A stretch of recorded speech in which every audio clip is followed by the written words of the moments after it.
ওইখানে পড়াইলি আর কামে শেষ হইলি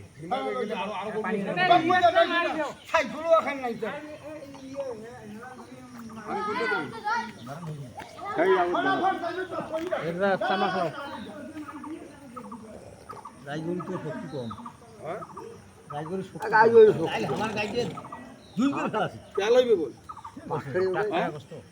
পরে না তখন ঠাকুর দৌড় তখন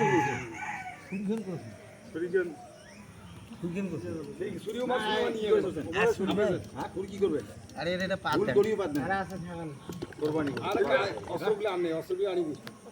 একটা